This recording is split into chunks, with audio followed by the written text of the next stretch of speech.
Hello everybody, my name is Zach, aka The Weather Gamer, bringing you Week 4 of WWC World Weather Cup. This is the makeup match from Week 4 that is finally getting played now during the bye week. Up against SV Tornado, or Torn as I refer to him, since he's one of my really good friends, and the Dutch Pyroars. Dutch Pyroars are 4-1 at this point, and we are sitting at 3-2. This match has huge playoff implications. Torn's sitting pretty well. I think he's currently tied for third, might be fourth. I don't remember where he sits right now off the top of my head, but he's squarely in playoffs. He's played very well with that single loss. He should jump into playoffs pretty easily. As long as he wins a few more matches, he should guarantee himself a spot. I, on the other hand, am fighting for my playoff life. I basically need to win and improve my differential severely, because I'm going to be fighting for that 6th seed all the way. So if you haven't seen the team builder is already on the channel. That'll explain what I brought, why I brought it. Quick note, if the team builder and the team that I brought don't match, it's mainly because this match was played on a different computer. Sorry, my dog's whining and bothering me. What do you need? Huh? You need some screen time? Come here. You need screen time? Hey. Come here. Okay, fine. You don't want screen time. Anyways, so we played different, I played on a different computer, hence the reason the Weather Gamer, don't puke on my bed, please. You gonna cough and be annoying? Thank you. The reason why I have the gold, silver, or heart gold, soul silver trainer icon instead of the normal Volkner one. I played a different computer, didn't think to switch it. The team doesn't necessarily match because I didn't remember my team set and couldn't get my team set for when we were playing the match from one computer to the next, and I didn't, when I tried to save it as a backup, it apparently didn't save. Don't you puke on my bed. What did I just say? Thank you. So the team builder and the team don't quite match. The mods match. The movesets and the spreads may not match. Like I know in Team Builder, the one that I was going through, Latios had Thunderbolt, but in this match, Latios has EQ, which I think I changed during the Team Builder. I changed it to try and recreate what I had. So anyways, first thing I noticed in his team, no Nidoqueen. I was very afraid of Nidoqueen. So very glad that Nidoqueen didn't come. That is one less threat for Slurpuff to have to deal with. Once it sets up, Aegislash. Once Aegislash goes down, Slurpuff should be able to sweep. So definitely want to preserve Slurpuff until Aegislash goes down, or worst case scenario. I see Articuno. Wasn't really expecting Articuno to come. I did pack Rock Slide on Swampert just in case it came, but I really didn't think it was going to come, unless it was trying to exploit Hail, potentially with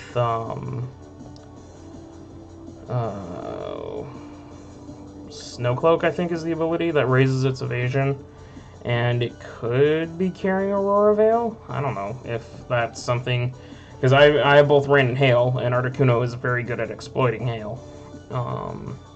So maybe that's why Articuno came, was thought of me bringing both my Weathers, or for sure bringing my Ninetales, because Ninetales has a decent matchup here versus his team. So I think just looking at his team, Shaman doesn't appreciate Aerial Ace on Zeraora. Tapu Fini doesn't enjoy Plasma Fist. Rotom Wash doesn't enjoy Plasma Fist. Metacam can't take multiple Plasma Fists very nicely. And Articuno does not appreciate Plasma Fist. Medicham also doesn't appreciate a close combat in the face. So I think Zeraora is going to be my lead here. It just, to me, had the best matchup. So we'll go ahead and see. There comes Zeraora, and out comes the Rotom. Not a terrible matchup for me. Obviously, my only check to Rotom, because it has Levitate in this match, was either a set-up Slurpuff or my Zeraora, because I can't hit it with EQ or anything. So I just decided to drop a Plasma Fist, hoping to maybe not face a bulky Rotom, and then I'd be able to blow it back. Turns out it's got some bulk to it. Only did 78% damage. Pop the Citrus Berry and bring it back to 47%. My question would have been if Torn was running calcs, if he had calced, if he'd correctly calced my Zeraora versus his Rotom, he might have been able to see that I was going to do over 75% and maybe put the Big Berry on there, like an Ayapapa or something. Citrus works though, gets him back to almost half health. And then he goes for the Will-O-Wisp. Very smart play, because I have not brought special Zeraora to any match yet. It's been physical all the way, and I need to look at bringing special Zeraora. If I remember correctly, Zeraora, I think it's called Mind as well as bulk up, because it's Zeraora is a weird mon. It's got I think it's special attack, and its attack stat are like within. Yeah, so attack stat is base 112, special attack is base 102, so it can run physical, special, or mixed. And it does get Calm Mind, so I could bring a Calm Mind Discharge, Focus Blast, and an HP or something. I don't have to run this thing physical all the time, and I actually should maybe look at running this thing special, or Calm Mind Thunderbolt. Type of thing. So, but that was great prep by Torn to bring the Willow. The Willow hurts. It's going to cost my Zeraora, cutting its attack in half. So the next turn, I go ahead on his switch, go for Bulk Up, thinking, okay, I'm plus Spadef. I can take, or I'm plus regular defense. I can take a bit more of a hit. I've got some HP bulk, so I might be able to live some hits. And my attack is now, I believe, neutral. So I gained the burn, or I got the burn back. So now I'm just taking burn damage. So then in front of this thing, I go for an Aerial Ace. This was probably a poor choice on my part to go for the Aerial Ace. Yes, Aerial Ace did 39%, but it wasn't going to kill, and I could have preserved Zeraora for later. Instead, I do the Aerial Ace, and then he Earth Powers me. I should have known that Earth Power was on Shaman, and I could have easily switched into my Pelipper. Let's see here. Let me just double check the calcs here, make sure Seed Flare wasn't going to kill me on this. We have a Shaman Land versus a Pelipper.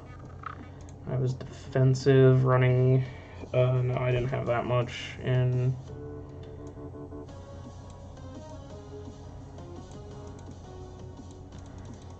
We had 6 in there, and we had 2. And we had Hurricane.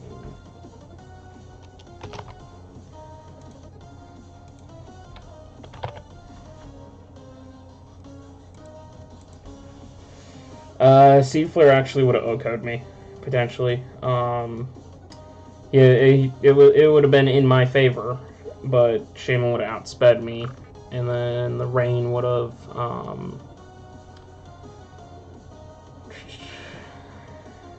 gone up, and I would have lost my Pelipper.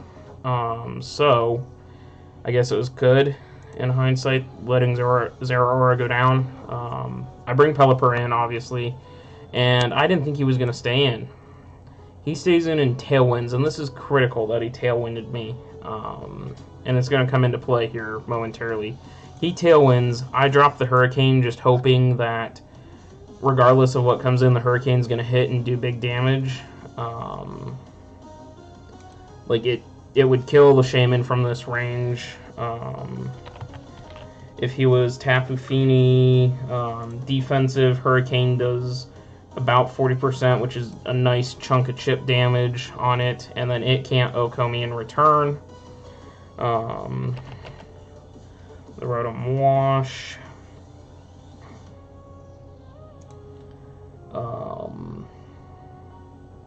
Hurricane would have knocked that thing back down to about 22%, and then I would have had to get out of there, but I could have switched into Swampert, although granted I would have been risking a Will-O-Wisp burn there, which would not have been good.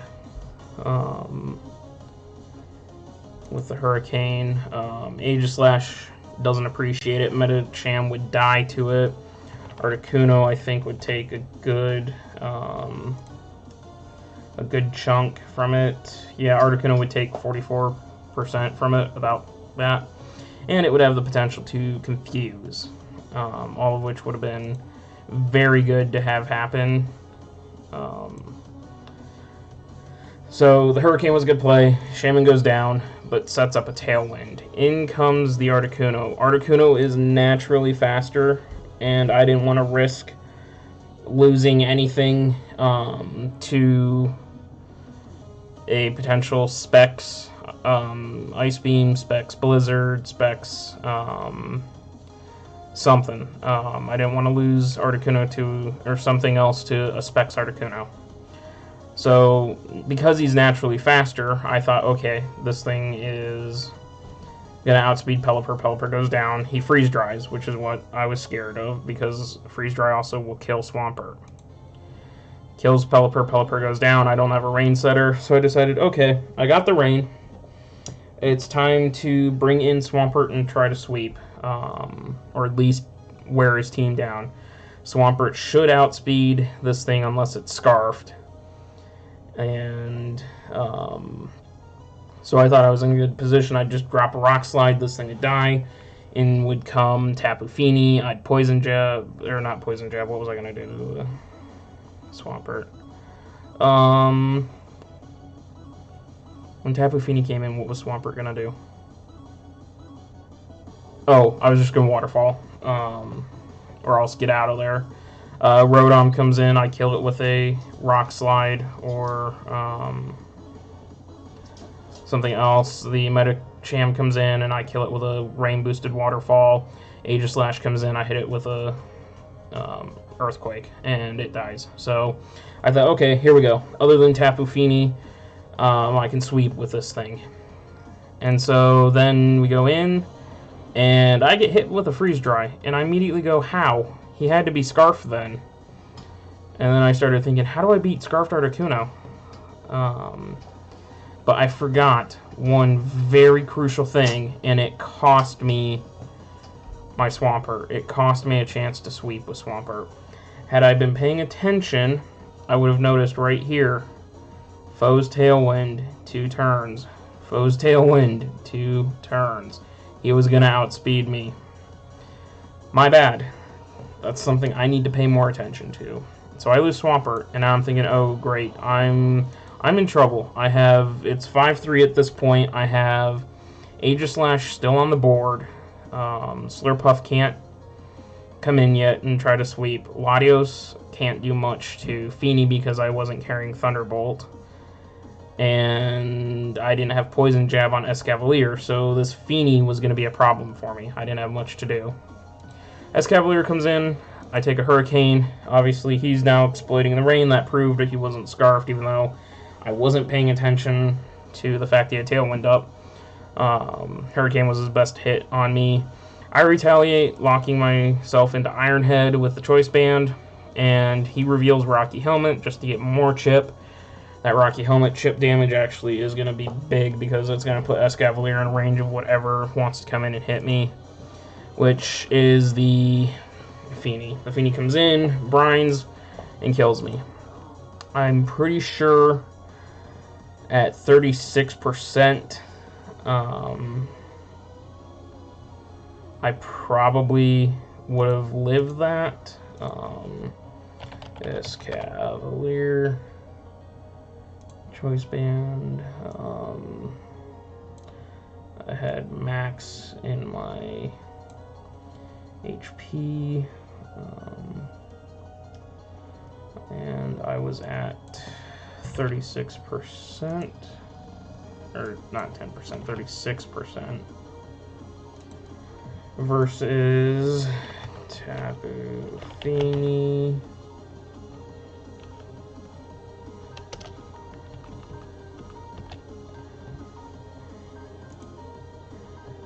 And it was Brian and me.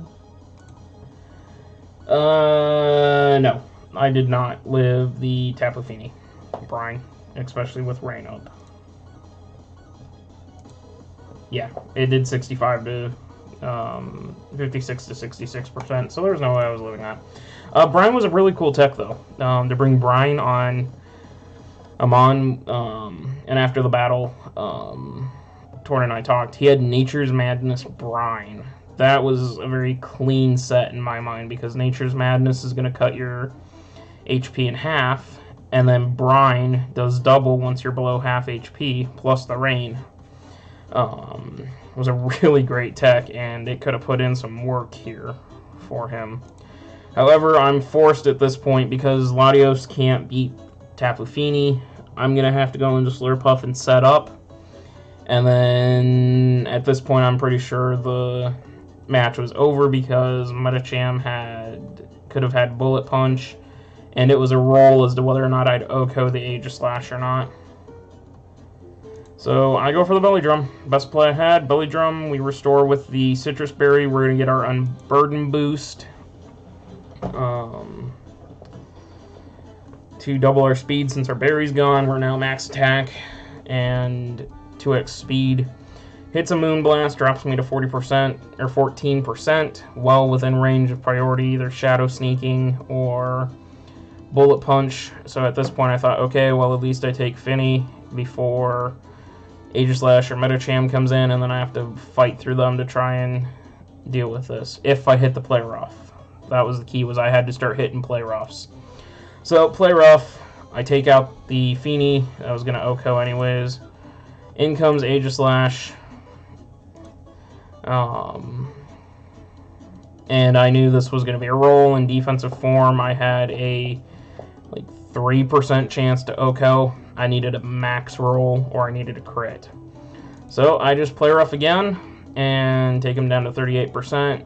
He'll flip forms and kill me with Iron Head, which at this point in the match I'm thinking, okay, so now I'm screwed, because I outspeed this thing with Latios unless he's Scarfed, and we'll kill this. Then Metacham comes in, Megas, and Bullet Punches me twice. I'm pretty sure Mega Bullet Punch would have killed me.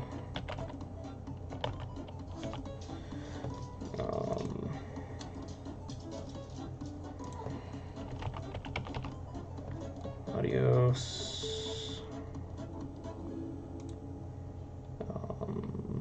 Yeah, because that was the set I was running.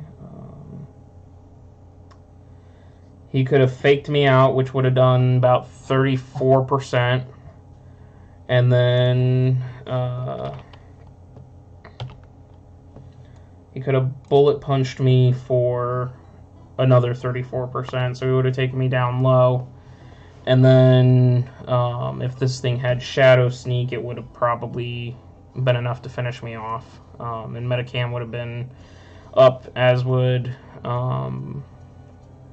Rotom. So I go for the Earthquake. It's the best thing I got, knowing that full well that this thing, the Rotom, could come in and just stop my Earthquake right then and there, and then I would have to deal with this thing. So in comes Rotom. I have to go for Psychic. Psychic cleans it. And at this point, because he didn't have chip damage on me, with Latios, 2 bullet punches weren't going to kill. He could still fake out, but I outspeed, and so I believe I had Psychic. Was what I hit him with here, Psychic.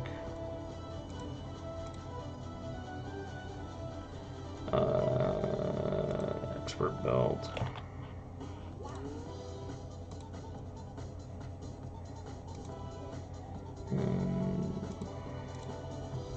Yeah, so he had no chip on me. He couldn't OHKO me. He could have faked me out and then tried to jump kick me, but I outsped him and I OHKO him. So there he megas, and the Psychic gets him. And that's going to be it. I'll take a 1-0 victory over Torn and the Dutch Pyroars. Moves me to 3-3 -8. Drops him to 4-2. I think he's +6 now. Still in good shape for playoffs. I helped my position. The recap video, when that goes up, will, which should be tomorrow, we'll go over that, and I'll talk about playoff potential for teams that are near the top and all of that. Great game, Torn. I think you just got frustrated with something, and it threw you off, and that's something I struggle with too. When I get frustrated during matches, like it happened when I played Fizzle. I got frustrated during that match, and I lost sight, and I could have easily reeled that back and made it like a 1-0 loss or a 2-0 loss, but instead I got angry, and it screwed me over. And that's just something we both got to work on, is not getting frustrated when we get our backs against the wall, and just fight through it. Great game. You're still in great playoff position, and the Bearticks pick up a W here, and we're going to fight through it. We'll catch you guys for week 8. We're back on track now. I'll catch you guys later.